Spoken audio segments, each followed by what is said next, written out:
cuento que el esposo de mi tía Laura Guzmán le encantaba que su habitación diera a la calle, siempre a la calle. Y me van a decir, ¿por qué? ¿Por qué esa obstinación de que el cuarto estuviera cerca a la calle? Resulta que el tío tenía ciertas particularidades. Le gustaba levantarse temprano, siempre temprano. A las 5:59 de la mañana él se levantaba. Todos los días antes de irse a dormir ponía su despertador suizo que su papá le había regalado cuando niño a las 6. Y en la mañana, exactamente a las 5:59, él se despertaba sin necesidad de usar el despertador.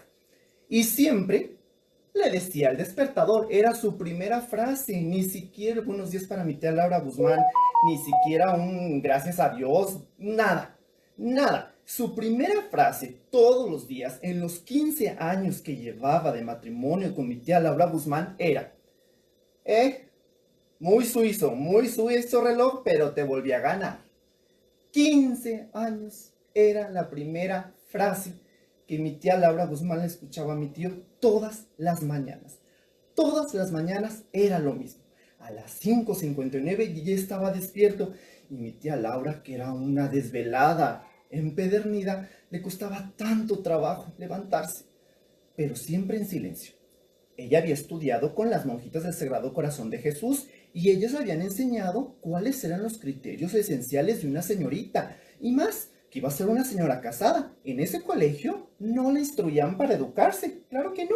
En ese colegio la instruían para ser esposa, una excelente esposa. Y entre ser esposa estaba no hablar mucho, callarse, sonreír lo necesario. Cuando solamente había que reír, pues una pequeña sonrisa y con su mano en la boca, ¿verdad? Que no se viera tanto, porque el reír a carcajadas era, pues, de esas mujeres que ustedes ya conocen.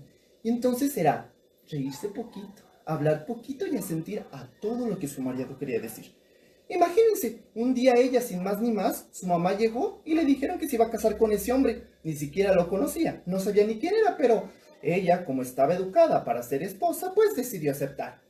Y ya llevaba 15 años ahí, 15 años con esa rutina, 15 años en esa vida de silencio y de no decir nada. Y lo único que escuchaba, les digo, otra vez, cada mañana a las 5:59 todos los días, era que el marido se jactaba de haberle ganado a su despertador suizo.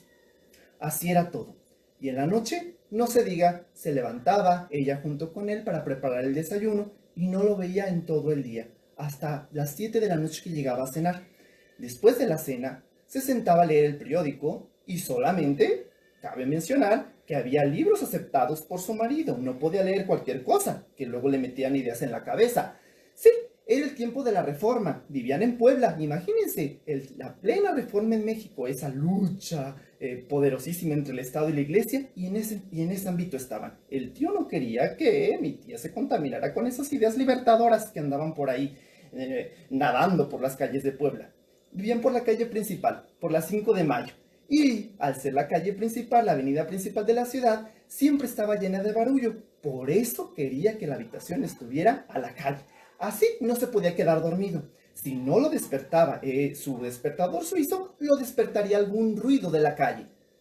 Pero en la noche, cuando el tío se iba a dormir a las 9:30 en punto, nunca perdonaba esa hora. 9:30 en punto ya estaba acostado en su cama.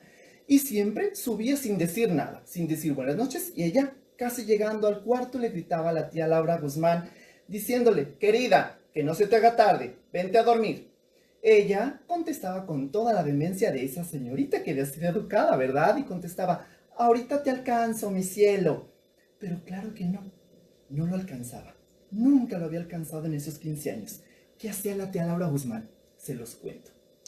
Se iba y hacía mil cosas en la noche, se inventaba qué hacer, subía, bajaba, canturreaba esas óperas que al tío le parecían indecentes. Sí, se ponía a cantar en un perfecto francés, porque eso sí, las señoritas de ese tiempo estudiaban francés. Y entonces canturreaba esas óperas que a él le parecían indecentes. Y entonces, entre que hacía que hacer y que hacer, cantaba L'amour est un boisson rebelle que nous n'hemos jamais connu de loin. Y entre esos cantos, ella se ponía a hacer mil trabajos. Y después de que terminaba ese montón de tareas impuestas, se sentaba en su sillón favorito. Era un sillón que estaba alejado, en la parte más interna de la casa, y ahí se ponía a leer y escribir. Cuando el sueño ya le ganaba a eso de las 3 de la mañana, se levantaba, apagaba las luces y se iba ahora sí a dormir. Pero resulta que como la habitación daba a la calle, no podía conciliar el sueño, porque en cuanto daban las 3:30 de la mañana, empezaba el ajetreo de los mercados, de toda la gente que andaba ahí en la avenida principal de la ciudad de Puebla. Y lo primero que escuchaba todos los días, exactamente a las 3:30 de la madrugada, era a un borracho que todos los días pasaba y exactamente enfrente de la casa de los tíos Guzmán gritaba con una voz que a ella le carcomía el corazón. Gritaba, ¡ay, Dios mío! Y después de ese grito terrible, decía un montón de injurias contra Dios. Sí, ese Dios que le habían enseñado a amar a las monjitas del Sagrado Corazón de Jesús y que ella no entendía por qué decía tales barbaridades. Además de eso, empezó a aprender el lenguaje de la calle. Sí, el lenguaje de la calle y ella le emocionaba mucho. Cada día aprendía una palabra nueva. Por ejemplo, en el lenguaje de la calle, a las mujeres que se dedican a la mala vida, pues no se le llama mujer de la mala vida, se le llama puta.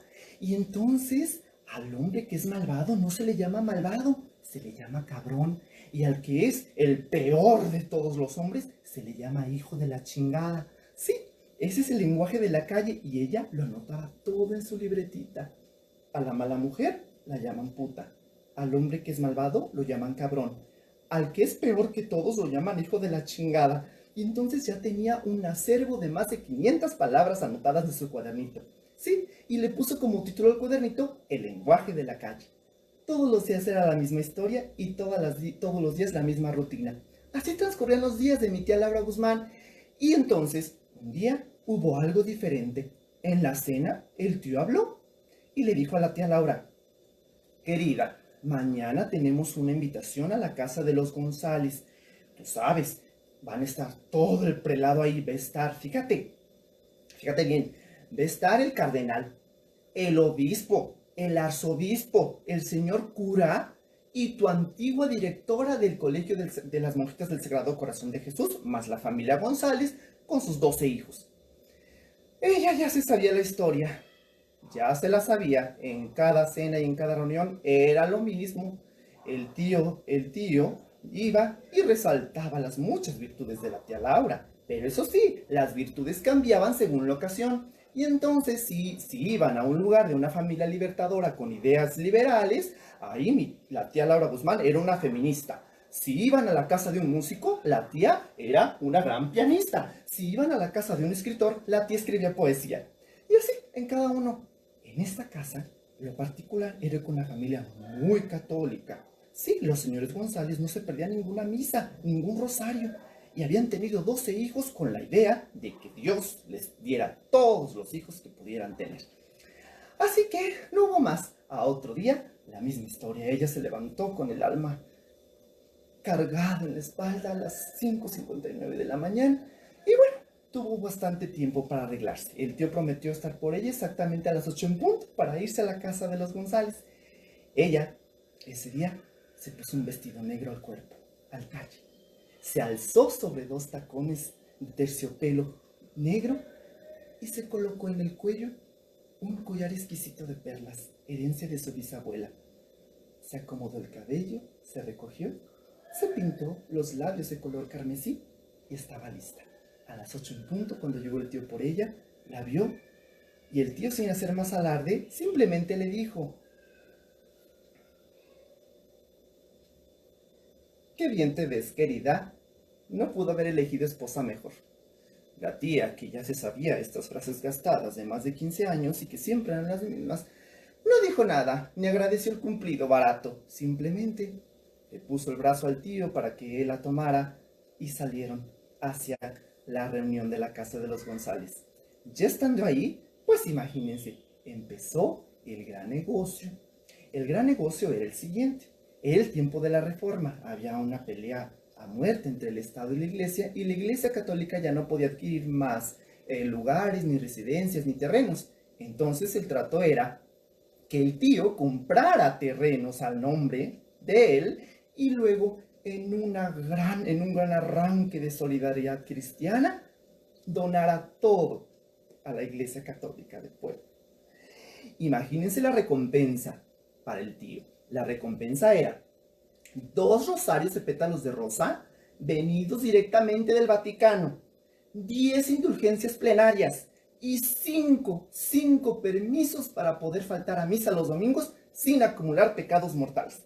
El tío estaba que no cabía de emoción, imagínense, no es una oferta genial. Ya me los imagino ustedes con esa oferta, seguramente hubieran hecho lo mismo, hubieran donado todo a la Iglesia Católica. Imagínense, se las vuelvo a repetir para que tome nota. Le iban a regalar 2 rosarios de pétalos de rosa con la bendición papal, se me olvidaba ese detalle, traídos de Italia. Le iban a regalar 10 indulgencias plenarias, ¿sí? Para repartirlas a quien ellos más quisieran. Y además de todo eso, no bastante con eso, le iban a regalar 5 permisos para faltar a misa en domingo sin acumular pecados mortales.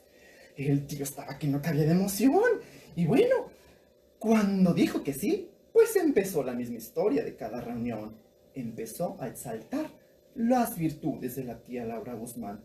Sí, que era una católica que no se perdía ningún rosario, que se sabía la letanía en latín, en hebreo, en las lenguas muertas, en la lengua del Señor Jesucristo. Bueno, la tía, para no decir nada, decidió hundirse en el postre y en el café. Sí, ella desde lejos se alejó de ellos, se sentó y engulló lentamente el café. Delicioso, por cierto. La señora González era una beata, pero tenía sus dones de cocinera. Y entonces le trajeron el postre. El postre eran fresas con crema. Y ese día, malamente, con tanto trabajo y ajetreo de la cena, a la señora González se le olvidó poner a orear la crema antes de hacer el postre. Y no se le ocurrió probar el postre antes de servirlo a la mesa. Y así lo sirvieron. La crema estaba rancia, estaba echada a perder. Ese día había hecho un calor diferente, un calor tremendo. Corría la mitad del mes de mayo y el calor fue terrible. Parecía que el mismo sol hizo para que algo pasara en esa reunión. Cuando le pusieron ese manjar que se veía delicioso, aquel tío seguía recitando las virtudes de la tía, que cantaba el ángelus a las 12, que rezaba las oraciones a las 3, se hincaba sobre pequeñas piedritas en el piso a las 7 de la noche para hacer sus oraciones. En fin, la tía, que estaba tan harta, decidió probar aquel postre. Sí, le metió la primera cucharada con toda la gracia de una señorita educada con las monjitas del Sagrado Corazón de Jesús. Levantó la cuchara, se la llevó a la boca, y en cuanto ésta entró a sus papilas gustativas, la tía sintió que el demonio entraba y se apoderaba de ella. Tomó el plato de las fresas con crema, lo partió en pedazos. Sobre la mesa se levantó y entonces empezó a recitar cada una de las palabras que tenía anotadas en su cuadernito de lenguaje de la calle. Empezó con la frase del borracho, empezó con ¡ay, Dios mío! Y entonces a cada uno de los presentes le dijo lo que le tocaba. Al cardenal, usted es un cabrón. Al cura le dijo, usted es un pendejo. A su marido, tú eres un hijo de la chingada. Cuando acabó de decir aquellas palabras atroces y aquel montón de displicencias, tomó asiento, se volvió a levantar, como lo habían enseñado, sonrió poquito, quedito, se acomodó el vestido, se sacudió las migajas que le habían caído y, como lo habían enseñado, puso sus manitas, agradeció a todos por la bonita cena. Muchas gracias, gracias, gracias. Y sin decir nada, se fue. Al llegar a su casa, lo primero que hizo fue llegar a su sillón. No le preocupó. Parece que se hubiera liberado, que hubiera sacado 15 años de silencio que ya estaba guardando en el corazón. Sí, se sentó en aquel sillón y eran las 11. Se quedó profundamente dormida. No despertó hasta otro día, hasta las 11 de la mañana. 12 horas ininterrumpidas de sueño. Cuando se levantó la tía Laura Guzmán, se levantó como esas almas liberadas y, sin decir nada más, tan tranquila, tan fresca, tan radiante, tomó una maleta En la maleta echó sus libros, sus cuadernos, la cerró y se fue a Italia. El tío, por su parte, lo único que pudo arreglar con la Iglesia Católica fue el divorcio. Sí, la anulación del matrimonio religioso, juzgando a la tía de loca.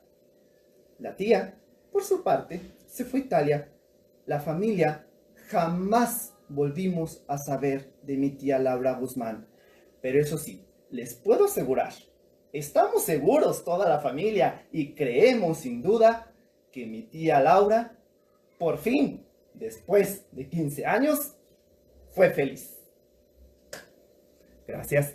La historia está contenida en el libro de Mujeres de Ojos Grandes de Ángeles Mastretta. Entonces, ya saben, la tarea siempre cuando escucho una historia es inmediatamente ir